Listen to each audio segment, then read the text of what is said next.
Spark academy के YouTube channel पे आप सभी का हार्दिक स्वागत है। दोस्तों, आज हम पॉलिटी सीरीज का अगला वीडियो लेकर के आए हैं, जिसमें हम आज चर्चा करने वाले हैं सर्वोच्च न्यायालय के क्षेत्राधिकार तथा शक्तियों पर, यानी jurisdiction and power of the supreme courts. दोस्तों, यह बहुत महत्वपूर्ण टॉपिक हो जाता है न्यायपालिका का। दोस्तों, यहाँ से यदि बात की जाए तो आपके 3 मार्कर क्वेश्चन और 6 मार्कर क्वेश्चन बनने को मिलते हैं। चलो दोस्तों, आज के लेक्चर की शुरुआत करते हैं। हेडिंग डाल लीजिए, सर्वोच्च न्यायालय के क्षेत्राधिकार तथा शक्तियां, यानी jurisdiction and powers of supreme court. दोस्तों, जब हम सर्वोच्च न्यायालय के क्षेत्राधिकार तथा शक्तियों की बात करते हैं तो भारत में सुप्रीम कोर्ट को विश्व के अन्य सुप्रीम कोर्ट्स की यदि हम बात करते हैं, अलग अलग देशों के उनके सर्वोच्च न्यायालय की यदि हम बात करते हैं तो उनकी तुलना में कहीं अधिक और व्यापक क्षेत्राधिकार व शक्तियां प्राप्त हैं। एक तरफ जब हम सुप्रीम कोर्ट, अमेरिका के सुप्रीम कोर्ट की बात करते हैं तो दोस्तों, अमेरिका के सुप्रीम कोर्ट की तरह भारत के सुप्रीम कोर्ट को, यानी कि भारत के सर्वोच्च न्यायालय को परिसंघीय न्यायालय, मूल अधिकारों का संरक्षक तथा संविधान का अंतिम व्याख्याकार माना गया है।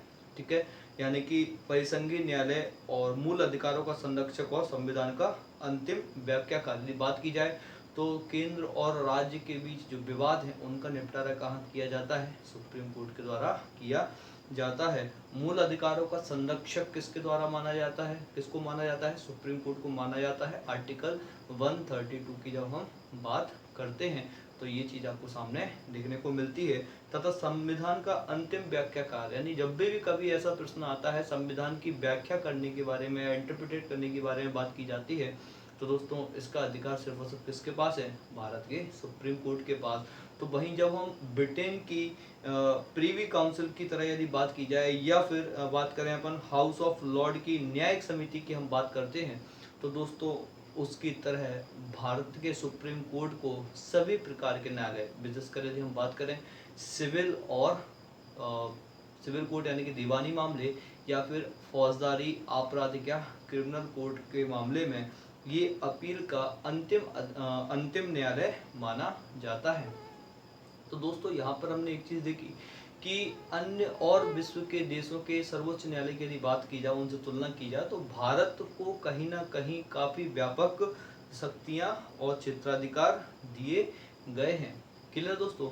तो दोस्तों, भारत के क्षेत्राधिकार या शक्तियों की हम बात करें तो सबसे पहले कुल मिला के इसको 5 भागों में हम इस पूरे टॉपिक को डिवाइड कर सकते हैं, जिसमें हम सबसे पहले पढ़ेंगे मूल या आरंभिक अधिकारिता, जिसको बात करेंगे अपन। उसके बाद रिट अधिकारिता के बारे में, फिर बात करेंगे अपीलीय अधिकारिता के बारे में, ठीक है, सलाहकारी अधिकारिता के बारे में, अभिलेख न्यायालय या शक्तियों के बारे में, न्यायिक पुनरावलोकन के बारे में, और अन्य शक्तियां व अधिकारिता के बारे में हम चर्चा करेंगे। क्लियर है दोस्तों? तो चलिए दोस्तों, सबसे पहले हम शुरुआत करते हैं सबसे पहली अधिकारिता की, यानी ज्यूरिडिक्शन की, वो है मूल या आरंभिक अधिकारिता। दोस्तों हेडिंग डाल लीजिए, मूल या आरंभिक अधिकारिता, जिसको ओरिजिनल ज्यूरिडिक्शन भी कहा जाता है। ओरिजिनल ज्यूरिडिक्शन या फिर मूल या आरंभिक अधिकारिता। दोस्तों, जब हम मूल या आरंभिक अधिकारिता की बात करते हैं तो इसमें ऐसे मामलों को शामिल किया जाता है जिसकी सुनवाई सिर्फ और सिर्फ कहाँ की जा सकती है? सुप्रीम कोर्ट में की जा सकती है। क्लियर है? इसका मतलब क्या है कि ऐसे मामले जिनमें किसी वाद या लिटिगेशन की शुरुआत सर्वोच्च न्यायालय में ही हो सकती है, वे सभी मामले किसमें शामिल किए जाते हैं? संविधान की आरंभिक या मूल अधिकारिता में शामिल किए जाते हैं, ओरिजिनल ज्यूरिडिक्शन में शामिल किए जाते हैं। यह संविधान के अनुच्छेद 131 किस आर्टिकल में? आर्टिकल 131 में क्या किया गया है? इसका उल्लेख किया गया है। किस आर्टिकल में किया गया है? आर्टिकल 131 में इस अधिकारिता का उल्लेख किया गया है। दोस्तों, यहाँ पर ये जो अधिकारिता, यानी कि अपन यदि ओरिजिनल ज्यूरिडिक्शन की यदि बात करते हैं तो यह अमेरिकी सुप्रीम कोर्ट के संघीय मामले से जुड़ी अधिकारिता के समान है। ठीक है ना? और इसके अंतर्गत न्यायालय 3 प्रकार के मामलों की सुनवाई कर सकता है। ये 3 मामले दोस्तों महत्वपूर्ण हो जाते हैं, यहीं से आपको क्वेश्चन पेपर में एमसीक्यूज में भी पूछे जाते हैं। किन 3 प्रकार के मामलों की सुनवाई कर सकता है दोस्तों? तो सबसे पहले हम बात करते हैं कि ऐसे मामले या ऐसा कोई विवाद या कोई मामला जो किसी केंद्र या किसी राज्य के बीच में हुआ हो, या फिर कोई केंद्र या एक से अधिक राज्य के बीच के मामले हो। ठीक है, एग्जाम्पल के लिए जब हम समझें तो यदि कोई भारत सरकार बनाम मध्य प्रदेश की बात करें, या भारत सरकार बनाम मध्य प्रदेश और छत्तीसगढ़, या फिर ऐसे कई सारे राज्यों की बात करें, तो यदि ऐसे कोई मामले आते हैं जिसमें केंद्र रहता है और उसके अपोजिट में एक या एक से अधिक राज्य भी हो सकते हैं, ऐसे मामले की सुनवाई कौन करता है? किस मामले में आते हैं? आपके आरंभिक अधिकारता या ओरिजिनल ज्यूरिडिक्शन में शामिल किए जाते हैं। दूसरा हम बात करें, केंद्र और राज्य या राज्यों का एक तरफ होना एवं एक या अधिक राज्यों का दूसरी तरफ होना। दोस्तों इसको एग्जाम्पल से यदि हम समझें कि सपोज करो कि भारत सरकार और मध्य प्रदेश, ठीक है, भारत सरकार और मध्य प्रदेश, या भारत सरकार मध्य प्रदेश छत्तीसगढ़ और राजस्थान, ऐसे एक केंद्र है, एक राज्य भी हो सकता है या एक से अधिक राज्य भी हो सकते हैं, का विरोध या मामला किसके खिलाफ है? एक राज्य के खिलाफ भी हो सकता है। सपोज करो उत्तर प्रदेश है, उत्तर प्रदेश के अलावा कोई और राज्य भी हो सकते हैं, उत्तर प्रदेश छत्तीसगढ़ हो सकता है, पश्चिम बंगाल हो सकता है, महाराष्ट्र हो सकता है। ठीक है ना, तो एक केंद्र, एक या अधिक राज्य बनाम एक राज्य या एक से अधिक राज्य, इस प्रकार के मामलों की सुनवाई भी दोस्तों किसके अंदर आती है? ओरिजिनल ज्यूरिडिक्शन में आती है। तीसरा यदि हम बात करें दो या अधिक राज्यों के बीच के मामले, यदि हम बात करें कि या तो एक राज्य हो, जैसे मध्य प्रदेश बनाम उत्तर प्रदेश हो, या फिर मध्य प्रदेश बनाम उत्तर प्रदेश के साथ साथ उत्तर प्रदेश में कौन कौन साथ हो? राजस्थान भी साथ हो और छत्तीसगढ़ भी साथ हो। ठीक है, या फिर मध्य प्रदेश के साथ ही कई सारे राज्य, मध्य प्रदेश, केरल, कर्नाटक बनाम उत्तर प्रदेश, छत्तीसगढ़, राजस्थान, इस प्रकार के यदि केस होते हैं, इन तीनों प्रकार के केसों को किसमें शामिल किया जाता है? आरंभिक अधिकारता यानी कि ओरिजिनल ज्यूरिडिक्शन में शामिल किया जाता है। दोस्तों यहीं पर यह बताया गया है कि सुप्रीम कोर्ट की मूल अधिकारता में निम्नलिखित मामलों को स्वीकार नहीं किया जाता। ऐसे कौन कौन से मामले हैं जिनको न्यायालय में स्वीकार मूल अधिकारता में शामिल नहीं किया जाता? जैसे सबसे पहले हम बात करते हैं अंतर्राज्यीय जल विवाद, इनको आप इनमें शामिल नहीं करते हो। इसके अलावा वित्त आयोग के संदर्भ वाले मामले, ठीक है, केंद्र एवं राज्यों के बीच कुछ खर्चों व पेंशन का समझौता आदि से संबंधित मामलों में, केंद्र व राज्य के बीच वाणिज्यिक प्रकृति वाला साधारण विवाद के मामले में, या फिर कोई विवाद जो किसी पूर्व संवैधानिक संधि या समझौते आदि को लेकर के उत्पन्न हुआ हो, इस प्रकार के मामलों को मूल अधिकारता में स्वीकार नहीं किया जा सकता या किया जाता। क्लियर है? आई होप आपको समझ में आई होगी। दोस्तों यहाँ पे एक चीज और याद रखना है कि यदि कोई मामला किसी नागरिक बनाम कोई राज्य, यानी कि नागरिक बनाम स्टेट के बीच में है, ठीक है ना, तो उसको आप डायरेक्ट सुप्रीम कोर्ट में लेकर के सुनवाई नहीं कर सकते। ठीक है ना, वो सीधा कहाँ नहीं जा सकता? सुप्रीम कोर्ट में नहीं जा सकता। क्लियर है? और दोस्तों इसके अलावा जब मैंने आपको राष्ट्रपति पढ़ाया था, उपराष्ट्रपति पढ़ाया था, तब मैंने आपको एक आर्टिकल बताया था, आर्टिकल 71, अनुच्छेद 71। जब हम आर्टिकल 71 की बात करते हैं दोस्तों, तो राष्ट्रपति व उपराष्ट्रपति के चुनाव संबंधी विवादों को मैंने आपको बताया था कि ये विवाद कहाँ निपटाए जाते हैं। ये विवाद दोस्तों निपटाए जाते हैं सुप्रीम कोर्ट में। ठीक है ना, राष्ट्रपति और उपराष्ट्रपति के चुनाव संबंधी कोई भी विवाद होते हैं तो वो कहाँ निपटाए जाते हैं? सुप्रीम कोर्ट में निपटाए जाते हैं, यानी कि सर्वोच्च न्यायालय में निपटाए जाते हैं। तो दोस्तों यहाँ पर ये बात याद रखनी है कि ये जो मामला है आर्टिकल 71 के तहत, वो आपके ओरिजिनल ज्यूरिडिक्शन में शामिल नहीं किया जाता। तो यहाँ से क्वेश्चन आपके पेपर में पूछा जाता है। क्लियर दोस्तों? 71 के तहत जो राष्ट्रपति और उपराष्ट्रपति के चुनाव से संबंधित मामले हैं उनको आप ओरिजिनल ज्यूरिडिक्शन में शामिल नहीं करते। आई होप आपको ये क्लियर हुआ होगा। दोस्तों ये हमने किसके बारे में पढ़ा? मूल या आरंभिक अधिकारता या ओरिजिनल ज्यूरिडिक्शन के बारे में। आई होप आपको ये क्लियर हुआ होगा। करते हैं दूसरी अधिकारता के बारे में, जो कि है रिट अधिकारता या फिर रिट ज्यूरिडिक्शन इसको कहा जाता है। दोस्तों जब हमने फंडामेंटल राइट्स यानी कि मौलिक अधिकार के बारे में पढ़ा था तो देखा था कि अनुच्छेद 32 मौलिक अधिकारों का संरक्षक है, यानी कि आर्टिकल 32 के तहत सुप्रीम कोर्ट क्या है, मौलिक अधिकारों का संरक्षक की भूमिका निभाता है। यदि कभी फंडामेंटल राइट्स को उल्लंघन करने से संबंधित कोई भी विवाद होता है तो दोस्तों उसको आर्टिकल 32 के तहत क्या किया जा सकता है, सीधे सुप्रीम कोर्ट में ले जाया जा सकता है। क्लियर है। तो दोस्तों संविधान के अनुच्छेद 32 में सुप्रीम कोर्ट को रिट जारी करने की अधिकारता दी गई है। नागरिकों के मूल अधिकारों की रक्षा के लिए सुप्रीम कोर्ट रिट जारी करता है। तो दोस्तों जब मैंने आपको बताया था कि कितने प्रकार के रिट जारी कर सकता है आर्टिकल 32 के तहत, तो आर्टिकल 32 के तहत सुप्रीम कोर्ट 5 प्रकार की रिट जारी कर सकता है। कितने प्रकार की रिट जारी कर सकता है, 5। इनके बारे में हमने काफी डिटेल में पढ़ा था, तो ज्यादा डिटेल में इन रिटों के संबंध में हम आज नहीं पढ़ने वाले हैं। ठीक है। तो ये 5 प्रकार की रिट कौन कौन सी थी, बंदी प्रत्यक्षीकरण, हैबियस कॉर्पस कहा जाता है। दूसरी थी परमादेश जिसको मैंडमस कहा जाता है। तीसरी आपकी प्रतिषेध यानी कि प्रोहिबिशन। चौथी है उत्प्रेषण यानी कि सरसरी। और आर्टिकल और आपका जो 5th रिट है जिसको कहा जाता है अधिकार सुरक्षा यानी क्यो वारंटो। तो दोस्तों ये 5 प्रकार की रिटों का उपयोग किया जाता है आर्टिकल 32 के तहत। यहाँ पे दोस्तों मैंने आपको एक आर्टिकल और बताया था, अनुच्छेद 226 आर्टिकल 226। इसमें मैंने आपको बताया था कि 32 के तहत तो कहाँ जा सकते हैं, सीधे सुप्रीम कोर्ट, और 226 के तहत कहाँ जा सकते हैं, सीधे हाई कोर्ट। तो दोस्तों यहाँ पर मैंने आपको उस समय एक चीज बताई थी कि रिट ज्यूरिडिक्शन की जब हम बात करते हैं तो हाई कोर्ट के पास कहीं ना कहीं ज्यादा पावर होती है, किसके कंपेयर में, सुप्रीम कोर्ट के कंपेयर में। ठीक है। तो दोस्तों सुप्रीम कोर्ट ने इस अधिकारता का अपना व्यापक प्रयोग किया है, जिसकी व्यापकता जनहित याचिका के रूप में देखने को मिलती है। जनहित याचिका क्या है, पब्लिक इंटरेस्ट लिटिगेशन। ठीक है।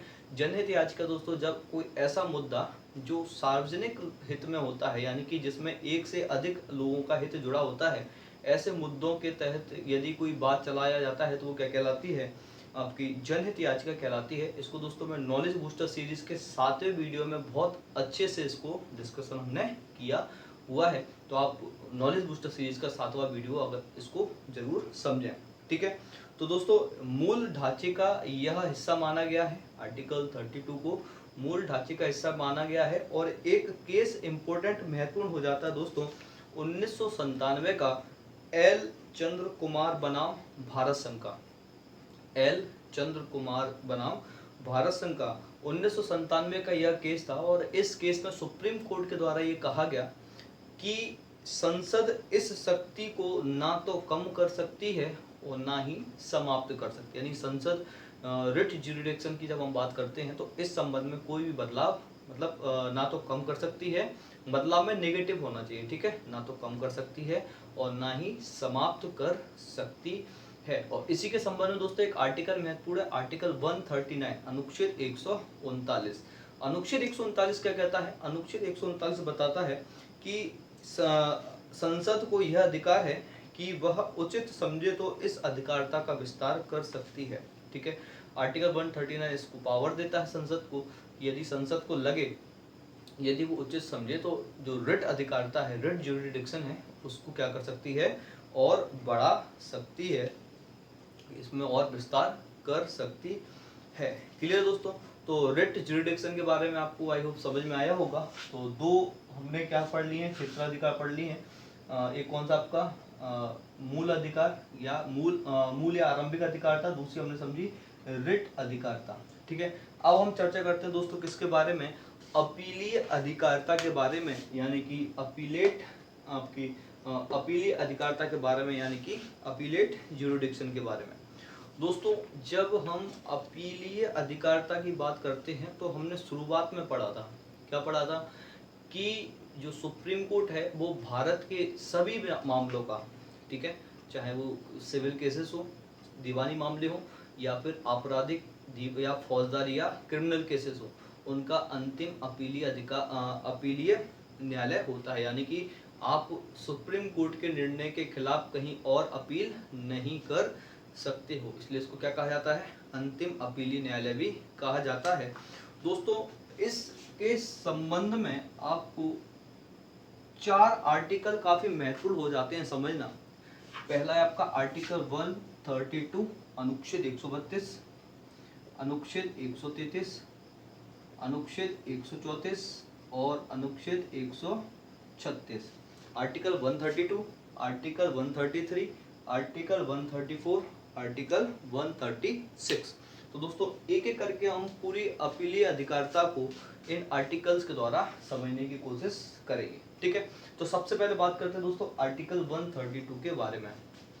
दोस्तों यहाँ पर जब अनुच्छेद 132 के बारे में बात की जाती है तो संविधान के अनुच्छेद 32 में यह उल्लेखित है कि आपराधिक, दीवानी अथवा संविधान की व्याख्या से संबंधित मामलों में सुप्रीम कोर्ट में अपील की जा सकती है।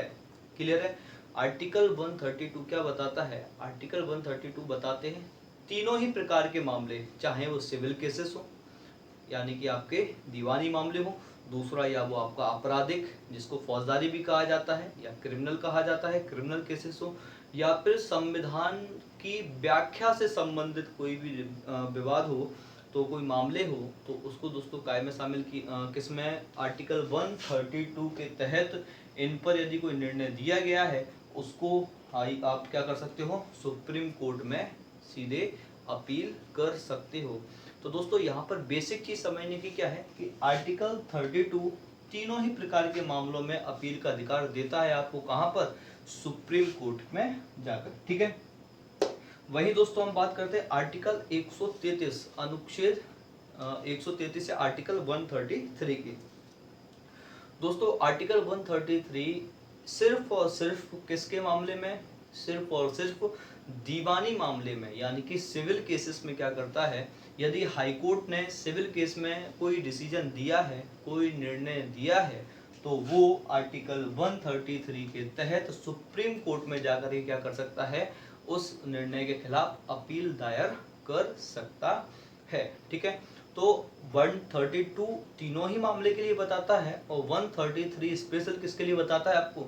सिविल न्यायालय के या सिविल डिसीजन के बारे में बताता है, ठीक है ना। सिविल मामलों के बारे में आपको सुप्रीम कोर्ट में अपील करने की पावर देता है, ठीक है। वहीं दोस्तों हम बात करें आर्टिकल 134 के बारे में, अनुच्छेद 134, इसको समझना। अनुच्छेद 134 दोस्तों आपराधिक मामलों में हाई कोर्ट के द्वारा यदि कोई निर्णय दिया गया है, क्लियर है, किस मामले में? आपराधिक मामले में यदि हाई कोर्ट ने कोई निर्णय दिया है और उस निर्णय के खिलाफ यदि आपको अपील करनी है तो अनुच्छेद 134 आपको ये पावर देता है कि आप आपराधिक मामलों में कहाँ अपील कर सकते हो? सुप्रीम कोर्ट में अपील कर सकते हो। आर्टिकल 32 तीनों मामले की बात करता है, चाहे सिविल केसेस हो, चाहे क्रिमिनल केसेस हो, या फिर आपके संविधान की व्याख्या से संबंधित हो। वहीं आर्टिकल 32 सिर्फ सिविल की बात आर्टिकल 133 किसकी बात करता है? सिर्फ सिविल की बात करता है। आर्टिकल 134 किसकी बात करता है? सिर्फ क्रिमिनल केसेस की बात करता है। अब दोस्तों यहाँ पर एक चीज समझना, यहाँ पर जब हाई कोर्ट के द्वारा कुछ शर्तें निर्धारित की गई हैं कि यदि आप उस शर्त को फॉलो करोगे तभी क्या करोगे? आप सुप्रीम कोर्ट में आप सुप्रीम कोर्ट में अपील दायर कर सकते हो। वो शर्तें क्या है दोस्तों और इसकी जरूरत क्यों पड़ी? दोस्तों सुप्रीम कोर्ट में पहले से ही काफ़ी ज़्यादा पेंडिंग केसेस बचे हुए हैं और केसों की संख्या को या व्यर्थ के केसों को सुनवाई के लिए रोकने में या फिर न्यायिक प्रक्रिया में बाधा ना डाले, इसलिए कुछ शर्तों के लिए क्या किया गया है? फिल्टर के रूप में लगा दिया है। तो दोस्तों दो महत्वपूर्ण शर्तें हैं। पहली शर्त क्या है यहाँ पर कि सेशन कोर्ट या सत्र न्यायालय में चल रहे किसी मामले को हाई कोर्ट अपने पास मंगवा कर यदि फांसी की सजा सुना दे। पहली शर्त को समझते हैं क्या है। पहली शर्त बोलती है कि सेशन कोर्ट के में चल रहे किसी मामले को हाई कोर्ट अपने पास मंगवा कर यदि फांसी की सजा सुना दे। इस केस में क्या होता है दोस्तों कि यदि कोई अधीनस्थ न्यायालय है, सिर्फ सेशन कोर्ट की भी बात नहीं करते हैं, यदि कोई अधीनस्थ न्यायालय है और वो किससे संबंधित है? क्रिमिनल केस से संबंधित है, ठीक है ना। कोई मामला कैसे संबंधित है? क्रिमिनल केस से संबंधित है, उस पर कोई ट्रायल चल रहा है, अभी निर्णय नहीं लिया गया है, ठीक है ना। और उसी बीच हाई कोर्ट उस केस को अपने पास क्या कर दे? मंगा ले और उस केस में उस व्यक्ति को यानी कि एक पक्षकार को क्या कर दे, फांसी की सजा सुना दे, ठीक है ना। तो उस स्थिति में आप क्या कर सकते हैं, सुप्रीम कोर्ट में अपील कर सकते हैं, ठीक है। वहीं हम जब दूसरे शर्त की बात करें, दूसरा शर्त क्या कहता है कि सत्र न्यायालय में किसी व्यक्ति को, सत्र न्यायालय ने किसी व्यक्ति को बरी कर दिया है और हाईकोर्ट में अपील या हाईकोर्ट ने अपील में फांसी की सजा सुना दी है, ठीक है। पहले में क्या था कि ट्रायल चल रहा था, दूसरे में क्या कह रहा है कि सेशन कोर्ट या अधीनस्थ न्यायालय में क्या कर दिया गया है, अधीनस्थ न्यायालय में उस केस पर निर्णय सुना दिया गया है और उस एक पक्षकार को क्या कर दिया है, बाइज्जत बरी कर दिया, यानी कि उसको फ्री कर दिया, बरी कर दिया है, ठीक है ना। लेकिन हाई कोर्ट ने क्या किया है, अपील की गई हाई कोर्ट में उसके निर्णय के खिलाफ, और हाई कोर्ट ने क्या किया, उस पर डिसीजन दे करके उसको क्या सुना दी, फांसी की सजा सुना दी। उस स्थिति में भी क्या किया जाएगा, आप सुप्रीम कोर्ट में अपील कर सकते हो।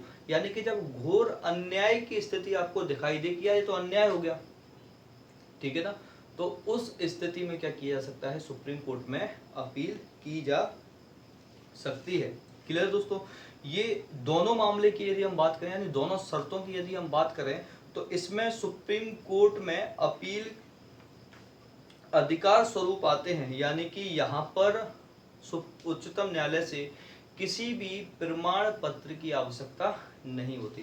दोस्तों जब जनरली होता क्या है कि जब हाईकोर्ट कोई निर्णय देता है तो अपने साथ एक मतलब निर्णय के साथ ही एक सर्टिफिकेट देता है, और उस सर्टिफिकेट का मतलब क्या होता है कि ये हमारा अंतिम निर्णय है और हमारी तरफ से काम पूरा हो चुका है। यदि आप हमारे निर्णय से संतुष्ट नहीं है तो आप सुप्रीम कोर्ट में क्या कर सकते हैं, अपील कर सकते हैं।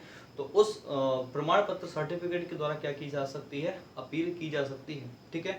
जनरली दे दिया जाता है, और जब नहीं दिया जाता तो यदि किसी पक्षकार के द्वारा वो सर्टिफिकेट मांगा जाता है मौखिक रूप से भी, तो वो उसको प्रोवाइड करवा दिया जाता है, ठीक है। दोस्तों इन दोनों मामले में इस प्रकार के किसी भी सर्टिफिकेट की आवश्यकता नहीं होती, आप क्या कर सकते हो, सुप्रीम कोर्ट में अपील कर सकते हो, ठीक है।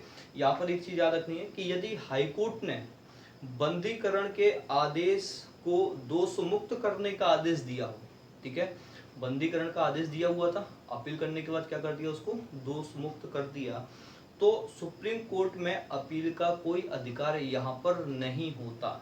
इस केस में आप सुप्रीम कोर्ट में अपील नहीं कर सकते। क्लियर है, आई होप आपको क्लियर हुआ होगा। और दोस्तों दूसरा जो मामला है जिसमें आपको प्रमाण पत्र की हम बात करें आवश्यकता होती है, सर्टिफिकेट की आवश्यकता होती है, तो दोस्तों उसमें क्या होता है, हाईकोर्ट ये बता देता है, मतलब हाईकोर्ट स्वयं से क्या करता है, प्रमाण पत्र देता है और ये प्रमाणित करता है कि संबंधित मामला क्या है, उच्चतम न्यायालय में जाने योग्य है।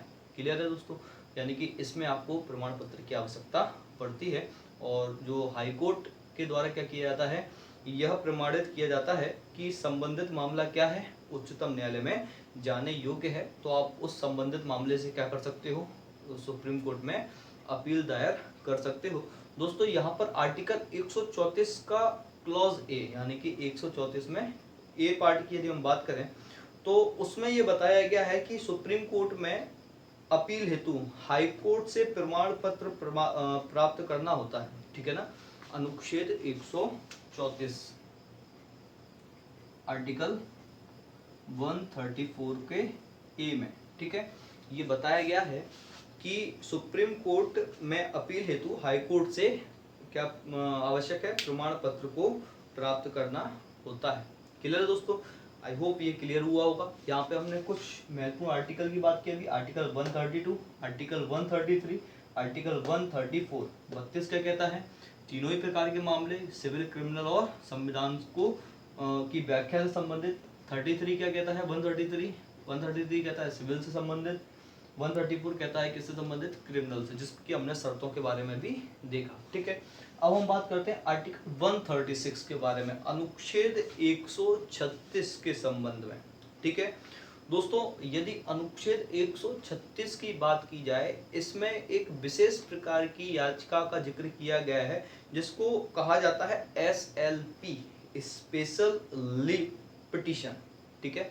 SLP यानी कि स्पेशल लीव पिटीशन, यानी कि इसको विशेष याचिका के नाम से भी जाना जाता है। ठीक है ना दोस्तों, अनुच्छेद 136 के तहत यह याचिका सुप्रीम कोर्ट में दायर की जा सकती है और सुप्रीम कोर्ट द्वारा दिए गए निर्णय अथवा हाई कोर्ट का ऐसा निर्णय जिसमें प्रमाण पत्र नहीं दिया गया है, उन मामलों में एसएलपी दायर की जा सकती है।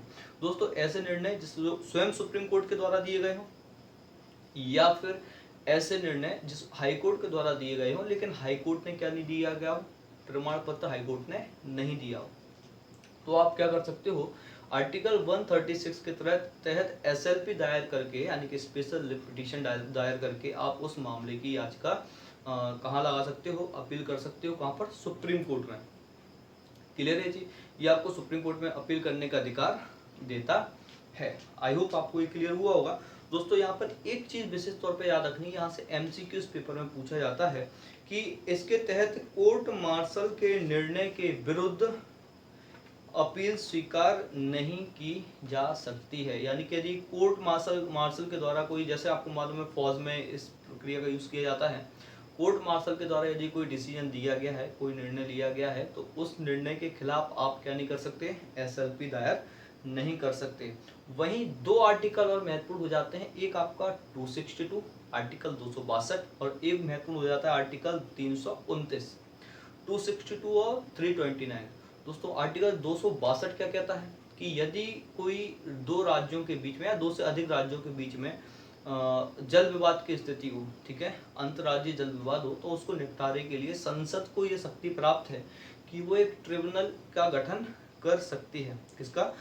ट्रिब्यूनल यानी कि प्राधिकरण का गठन कर सकती है और उसको इतनी पावर प्रोवाइड करवा सकती है कि उसका जो निर्णय होगा वह अंतिम होगा और उस निर्णय के खिलाफ आप सुप्रीम कोर्ट में अपील नहीं कर सकते। ठीक है, तो यहाँ पर ये चीज क्लियर हो गई। आर्टिकल 320 आपका 262 के तहत भी क्या की जा सकती है, ये अपील दायर नहीं की जा सकती। ठीक है, और वहीं आर्टिकल आपका 329 यानी कि अनुच्छेद 329 की जब हम बात करते हैं तो दोस्तों हम परिसीमन आयोग की बात करते हैं। ठीक है ना, डिलिमिटेशन की बात करते हैं। दोस्तों परिसीमन आयोग के द्वारा यदि किसी क्षेत्र का परिसीमन कर दिया गया है तो उसके खिलाफ आप सुप्रीम कोर्ट में भी कोई याचिका दायर नहीं, कोई अपील दायर नहीं कर सकते। क्लियर है? तो दोस्तों ये किसके बारे में था, आपका एसएलपी यानी कि आर्टिकल 136 के बारे में। तो दोस्तों हमने चारों की चारों आर्टिकल्स पढ़ लिए। आर्टिकल 132 हो गया, आर्टिकल 133 हो गया, आर्टिकल 134 और 136, इसके साथ हमने आर्टिकल 134 का क्लॉज ए भी देखा। ठीक है, तो दोस्तों ये आई के अंतर्गत आते हैं, आपके अपीलीय अधिकारिता के अंतर्गत शामिल किए जाते हैं। ठीक है, आई होप आपको ये पॉइंट क्लियर हुआ होगा। अगले दोस्तों हम शक्ति की बात करते हैं, वो है अभिलेख न्यायालय। कौन सा न्यायालय है? अभिलेख न्यायालय, जिसको कोर्ट ऑफ रिकॉर्ड भी कहा जाता है। क्या कहा जाता है? Court of record. और इसका जो जिक्र है वो आर्टिकल 129 अनुच्छेद 129 में है। ठीक है ना, तो दोस्तों आर्टिकल 129 क्या कहता है, इसको देखते हैं कि संविधान के अनुच्छेद 129 में यह प्रावधान है कि सर्वोच्च न्यायालय अभिलेख न्यायालय होगा। क्या होगा? अभिलेख न्यायालय नहीं, कोर्ट ऑफ रिकॉर्ड होगा और उसको अपनी अवमानना यानी कि कंटेम्प्ट, आपने कई बार शब्द सुना होगा कंटेम्प्ट ऑफ कोर्ट के बारे में। ठीक है, अवमानना के लिए दंड देने की शक्ति सहित ऐसे न्यायालय के सभी शक्ति क्या होंगे, इसको प्राप्त होगी। ठीक है, ये किसमें लिखा हुआ है आपका? आर्टिकल 129 में। इसमें क्या होता है दोस्तों कि यदि सुप्रीम कोर्ट के सबसे पहले हम समझते हैं कि कोर्ट ऑफ रिकॉर्ड क्या होता है, यानी कि अभिलेख न्यायालय क्या होता है। ठीक है, सुप्रीम कोर्ट के सभी निर्णय, जजमेंट, आदेश, ऑर्डर या निर्देश यानी कि डायरेक्शन आदि स्थायी स्मृति में सुरक्षित रखे जाते हैं ताकि सभी अधीनस्थ न्यायालय इन्हें पूर्व उदाहरणों के रूप में प्रयोग कर सके। इसको समझते क्या है दोस्तों, जब हम कोर्ट ऑफ रिकॉर्ड की बात करते हैं, अभिलेख न्यायालय की बात करते हैं, तो इसका मतलब 2-3 तरीके से समझा जा सकता है। सबसे पहला तो क्या है कि जो निर्णय सुप्रीम कोर्ट के द्वारा दिया गया है, आप इसको सबूत के रूप में कहीं भी पेश कर सकते हैं। क्लियर है? दूसरा इसका निर्णय आप ऐसा समझ सकते हो अभिलेख न्यायालय को कि इसके द्वारा जो भी डिसीजन दिए जाते हैं उनको सुरक्षित रख लिया जाता है, ताकि जो अधीनस्थ न्यायालय हैं वो क्या कर सकें, इसको समय समय पर जो भी इस निर्णय लिए गए हैं उनका क्या करें, पूर्व के उदाहरणों के रूप में उपयोग कर सकें। ठीक है, क्लियर है दोस्तों। तो यहाँ पर ये महत्वपूर्ण हो जाता है कंटेम्प्ट ऑफ आपका अभिलेख न्यायालय यानी कि कोर्ट ऑफ रिकॉर्ड के बारे में समझना। ठीक है, और वहीं दोस्तों यदि बात की जाए अभिलेख न्यायालय की एक विशेषता यह है कि उसे अपने अपमान के लिए दंड देने की शक्ति आवश्यक होती है। दोस्तों यदि कोई कोर्ट की अवमानना करता है, ठीक है ना, अवमानना का मतलब क्या है कि उसके आदेश को नहीं मानना, सुप्रीम कोर्ट के खिलाफ दुष्प्रचार करना, उसको कमतर आंकना, या कोई भी कारण हो सकता है सुप्रीम कोर्ट के डिसीजन को यदि कोई क्या करता है मानता नहीं या अवमानना, तो वो किस में आएगा दोस्तों, आपका कंटेम्प्ट ऑफ कोर्ट यानी कि न्यायालय की अवमानना में आएगा। और कोर्ट इसको स्वयं यानी सुप्रीम कोर्ट इसको क्या कर सकता है, स्वयं ही दंड देने की योग्यता रखता है। और दोस्तों ये 1991 में क्या कर दिया गया, सुप्रीम कोर्ट के अलावा अन्य सभी न्यायालय, मतलब सुप्रीम कोर्ट में तो था ही, सुप्रीम कोर्ट के साथ साथ हाई कोर्ट और अन्य अधीनस्थ न्यायालयों के लिए क्या कर दिया गया, ये लागू कर दिया गया है। कब, 1991 से। ठीक है, और वहीं दोस्तों बात की जाए न्यायालय की अवमानना के बारे में, तो इसके लिए एक स्पेशल एक्ट बनाया गया है जिसको कहा जाता है न्यायिक अवमानना एक्ट या फिर न्यायिक अवमानना अधिनियम 1971। ठीक है ना, court of contempt of court act 1971। ठीक है, 1971 में न्यायिक अवमानना अधिनियम को क्या किया गया, लाया गया, जिसके तहत दोस्तों यदि कोई सुप्रीम कोर्ट के या कोई भी हाई कोर्ट के तहत यदि अब कोई भी व्यक्ति आवाज उठाता है, आवाज उठाने का मतलब क्या है कि उसका विरोध करता है, उसकी अवमानना करता है, ठीक है, तो उसके खिलाफ कार्रवाई की जा सकती है। और दोस्तों ये जो अधिनियम है जिसको मैंने बताया 1971 का जो अधिनियम था, वो इतनी पावर रखता है कि वो स्वयं जज को ही क्या कर सकता है, पनिश कर सकता है, यानी कि उनको सजा दे सकता है। और इस संबंध में एक महत्वपूर्ण व्यक्ति हैं, 2017 का केस है, कलकत्ता हाई कोर्ट के न्यायाधीश थे C.S. कर्णन। C.S. कर्णन भारत के ऐसे पहले न्यायाधीश हैं, वर्ष 2017 में अपने पद पर रहते हुए सुप्रीम कोर्ट ने इस आधार पर क्या दी गई, इनको सजा दी गई, यानी कि न्यायालय की अवमानना के आधार पर सजा दी गई है। क्लियर है। और दोस्तों यहाँ पर अवमानना की बात की जाए कि न्यायालय की अवमानना कैसी होती है, किस प्रकार की होती है, तो दोस्तों न्यायालय की अवमानना की जो प्रकृति होती है वो सिविल भी होती है और क्रिमिनल भी होती है। ठीक है, यानी कि दीवानी भी होती है और आपराधिक भी होती है। तो दोस्तों सिविल अवमानना क्या होती है, ठीक है, जब हम सिविल अवमानना की बात करें तो इसके अंतर्गत स्वेच्छा से किसी फैसले को, आदेश को, या आदेश की हम बात करें कि अवहेलना करना किसके अंतर्गत आएगा, सिविल अवमानना के अंतर्गत आएगा। सुप्रीम कोर्ट ने या कोई न्यायालय ने कोई आदेश दिया, आप उसकी अवमानना कर रहे हो, ठीक है, स्वेच्छा से यानी खुद की इच्छा से। वहीं दूसरी की बात करें आपराधिक अवमानना क्या होती है, तो दोस्तों किसी ऐसी सामग्री का प्रकाशन और ऐसा कार्य करना जिसमें न्यायालय की स्थिति को कमतर आंकना या उसको बदनाम करना, न्यायिक प्रक्रिया में बाधा पहुंचाना, या न्याय प्रशासन के किसी भी तरह से रोकना। ऐसे कई सारे मामले हैं जिनको किसमें शामिल किया जाता है, आपराधिक अवमानना में शामिल किया जाता है। तो दोस्तों आई होप आपको क्लियर होगा कि सिविल अवमानना क्या है, आपराधिक अवमानना किसमें शामिल की जाती है। ठीक है, तो दोस्तों ये हमने किसके बारे में पढ़ा, अभिलेख न्यायालय के बारे में समझा कि अभिलेख न्यायालय क्या होते हैं। आर्टिकल 129 में क्या किया गया है, इसका जिक्र किया गया है। इसके बाद दोस्तों हम एक और महत्वपूर्ण क्षेत्राधिकार एवं शक्ति की बात करें, वो है आपकी न्यायिक पुनरावलोकन की शक्तियां। किसकी बात करें, न्यायिक पुनरावलोकन की शक्ति। दोस्तों पावर ऑफ जुडिशियल रिव्यू काफी महत्वपूर्ण हो जाती है। ठीक है, यहाँ से एक और शब्द निकल के आता है, आपने सुना होगा न्यायिक समीक्षा। ठीक है, तो दोस्तों थोड़ा सा काफी बारीक अंतर है, इसको हम समझेंगे न्यायिक समीक्षा और जुडिशियल रिव्यू के बारे में, यानी कि आपकी न्यायिक पुनरावलोकन के बारे में। सबसे पहले हम बात करते हैं न्यायिक पुनरावलोकन क्या है।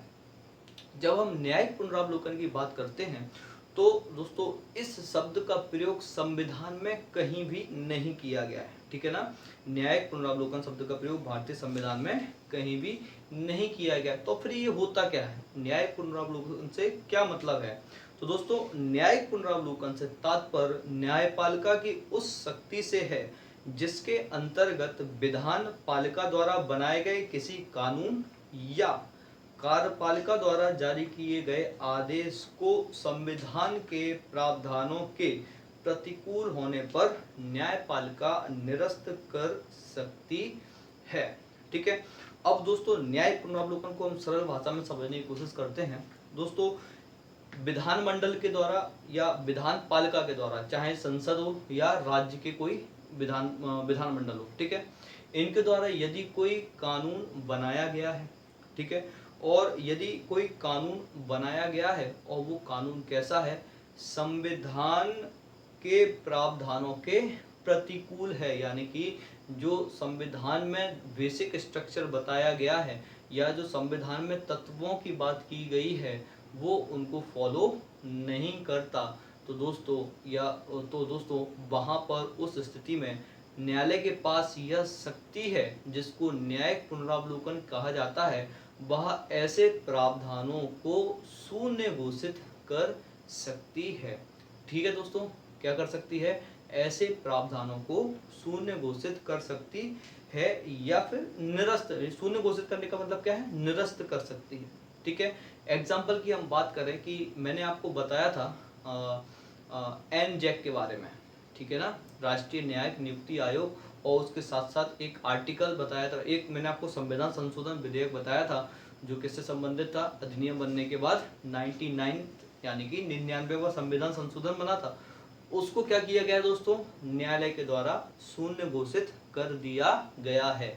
और क्या बताया था उसका कारण, उसका कारण बताया था कि वो जो अधिनियम है, ठीक है, और जो एनजेक था, जो राष्ट्रीय न्यायिक नियुक्ति आयोग था, वो क्या था, सुप्रीम कोर्ट की जो स्वतंत्रता है उसको प्रभावित कर रहा था, क्लियर है।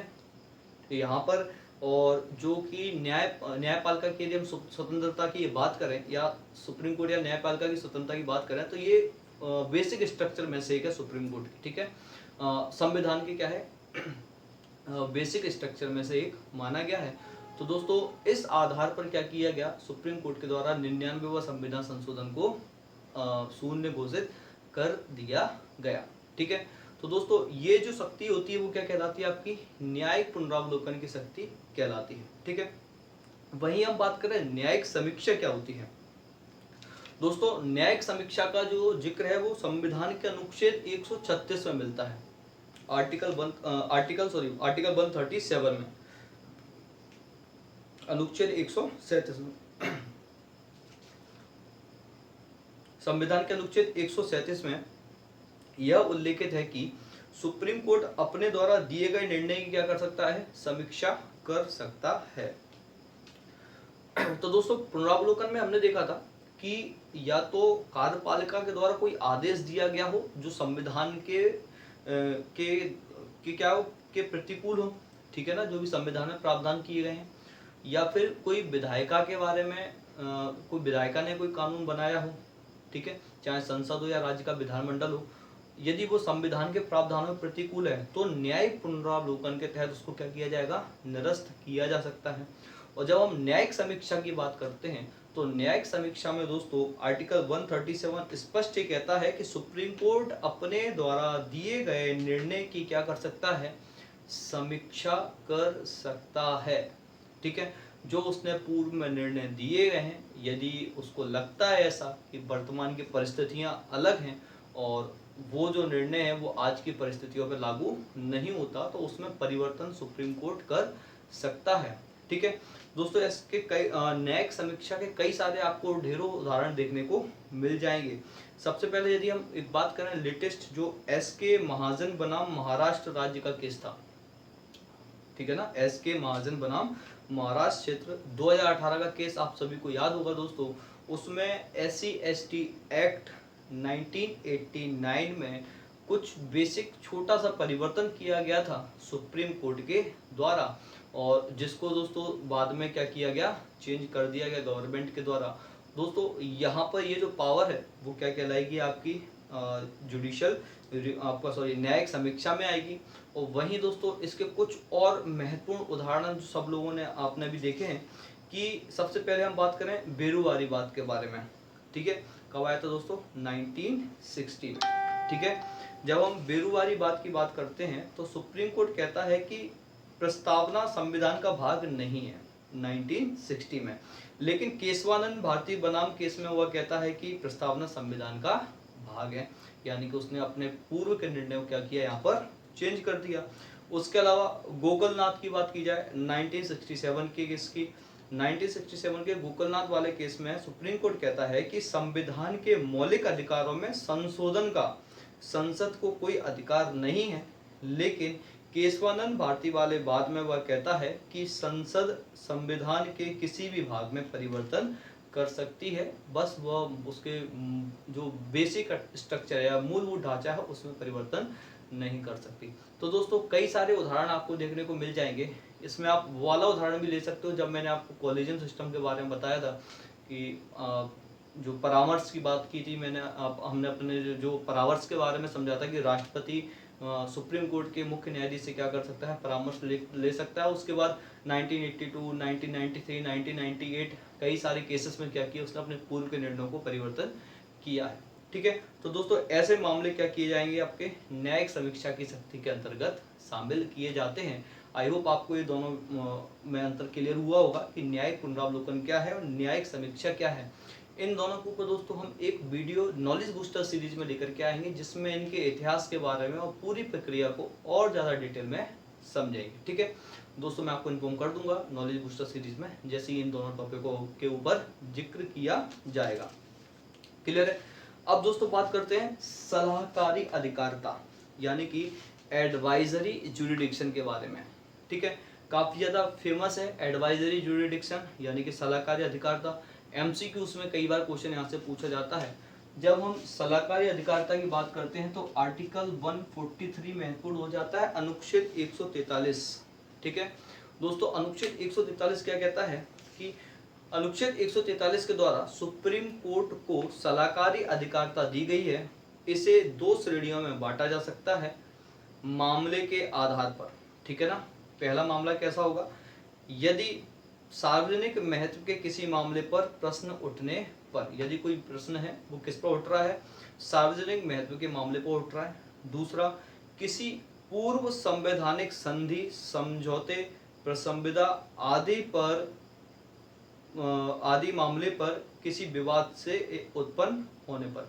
दोस्तों ऐसे मामले जो संविधान लागू होने से पहले कोई संधि से हुए हो या किसी भी अन्य प्रकार से हुए हो, उन मामलों की सुनवाई के ऊपर या उन मामले से संबंध में कोई प्रश्न उठ सकता है, तो ऐसी स्थिति में दोस्तों सुप्रीम कोर्ट के मुख्य न्यायाधीश से राष्ट्रपति सलाह मांग सकता है। अब दोनों केसों में दोस्तों थोड़ी पावर अलग अलग है। पहली क्या है कि जब हम पहले वाले केस की बात करते हैं, सार्वजनिक महत्व के किसी मामले में प्रश्न उठने पर बात करते हैं, तो सुप्रीम कोर्ट अपना मत इस मामले में दे भी सकता है और नहीं भी दे सकता है। ठीक है, जबकि हम दूसरे वाले केस की यदि बात करें तो इस मामले में सुप्रीम कोर्ट के द्वारा राष्ट्रपति को अपना मत देने के लिए बाध्य है। ठीक है, यहाँ पर उसको अपना मत देना होगा, वो क्या हो जाता है, बाध्य हो जा सकता होता है। लेकिन दोस्तों यहाँ पर दोनों ही प्रकार के केसेस में राष्ट्रपति सुप्रीम कोर्ट के मुख्य न्यायाधीश के द्वारा दी गई सलाह को मानने के लिए बाध्य नहीं है। ठीक है ना, यहाँ पर राष्ट्रपति सलाह को मानने के लिए या सुप्रीम कोर्ट के द्वारा जो सलाह दी जाती है उसको मानने के लिए बाध्य नहीं होता। तो ये किसमें देखा हमने, सलाहकारी अधिकारिता के बारे में यानी कि एडवाइजरी जुरिडिक्शन के बारे में। इसके अलावा दोस्तों कुछ अन्य शक्तियाँ व अधिकारिताएं प्राप्त हैं जिसके बारे में हम चर्चा करते हैं। सबसे पहला तो बात की जाए दोस्तों राष्ट्रपति और उपराष्ट्रपति के निर्वाचन के संबंध में, आर्टिकल 71 में अभी हमने कुछ ही समय पहले जिक्र किया था और मैंने इसको आपको राष्ट्रपति पढ़ाते समय और उसको समझाया था कि राष्ट्रपति या उपराष्ट्रपति के निर्वाचन के संबंध में किसी प्रकार के विवाद का निपटारा कौन करता है? सिर्फ और सिर्फ सुप्रीम कोर्ट करता है। तो उसकी शक्तियों के अंतर्गत आ जाएगा। ठीक है, उसके अलावा बात की जाए दोस्तों यूपीएससी के अध्यक्ष या उपाध्यक्ष या अध्यक्ष एवं उपाध्यक्ष के अध्यक्ष एवं सदस्यों की यदि हम बात करें, यूपीएससी के अध्यक्ष एवं सदस्यों के व्यवहार एवं आचरण की जांच कौन करता है? सुप्रीम कोर्ट करता है। और यदि उन्हें दुर्व्यवहार का दोषी पाता है तो राष्ट्रपति को उसको हटाने को क्या करता है? सिफारिश कर सकता है। कोई व्यक्ति यदि कोई दोषी पाया जाता है तो राष्ट्रपति को क्या करता है? ये सिफारिश करता है। और यहाँ पर एक चीज याद रखना, सुप्रीम कोर्ट द्वारा दी गई सिफारिश को राष्ट्रपति मानने के लिए बाध्य है। ठीक है, राष्ट्रपति क्या है? इसको मानने के लिए बाध्य है। इसके अलावा दोस्तों हाई कोर्ट में लंबित पड़े मामलों को मंगवा सकता है सुप्रीम कोर्ट और उनका निपटारा करा सकता है। ठीक है, और किसी लंबित मामले में या अपीलों को हाई कोर्ट से दूसरे हाई कोर्ट में भी स्थानांतरित कर सकता है, यानी कि एक हाई कोर्ट के मामलों को दूसरे हाई कोर्ट में मामलों में ट्रांसफर क्या कर सकता है, या कोई अपील को भी ट्रांसफर कर सकता है। अगला और शायद महत्वपूर्ण इंपॉर्टेंट यदि हम बात की जाए तो यह संविधान का इकलौता व्याख्याता है। यानी कि जब कभी भी ऐसी स्थिति आती है कि आपको संविधान की व्याख्या करने की जरूरत होती है, संविधान के कुछ व्याख्या का मतलब क्या है? यहाँ पर संविधान के कुछ प्रावधान ऐसे होते हैं जो अपने आप में अनसुलझे रहते हैं। ठीक है, स्पष्ट नहीं होते हो, तो उनको स्पष्ट करने का कार्य किसका काम रहता है? वो सुप्रीम कोर्ट का रहता है। इसके अलावा दोस्तों यह या इसकी विधि भारत के सभी न्यायालयों के लिए क्या है? बाध्य होंगी। ठीक है ना, सुप्रीम कोर्ट की जो विधियां हैं वो भारत के सभी न्यायालयों के लिए बाध्य हैं। और इसके जो भी आदेश या डिक्री होते हैं, वो पूरे देश में क्या होते हैं? लागू होते हैं। और इसके अलावा दोस्तों एक और पॉइंट हम यहाँ पर लिख सकते हैं कि यह संविधान का संरक्षक होता है। ठीक है ना, सुप्रीम कोर्ट क्या होता है? संविधान का संरक्षक होता है। और ये शायद सबसे बड़ी पावर सुप्रीम कोर्ट को दी गई है। ठीक है, तो दोस्तों आज के लेक्चर में हमने किसके बारे में पढ़ा? हमने पढ़ा सर्वोच्च न्यायालय की अधिकार क्षेत्र तथा शक्तियों के बारे में। दोस्तों काफी महत्वपूर्ण टॉपिक है ये, इसको काफी अच्छे से कवर कीजिएगा। चाहे आपके पास लक्ष्मीकांत बुक हो, दृष्टि बुक हो, या कोई भी और आपके पास मीडियम हो, माध्यम हो पढ़ने का, इसको एक बार डिटेल में पढ़िए। क्लियर दोस्तों, काफी ज्यादा महत्वपूर्ण टॉपिक है मेंस के पॉइंट ऑफ व्यू से भी और प्रीलिम्स के या वनडे एग्जाम्स के लिए भी।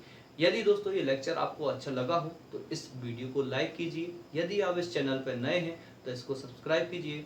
दोस्तों अपना ख्याल रखिए, अपनों का ख्याल रखिए। जय हिंद, जय भारत।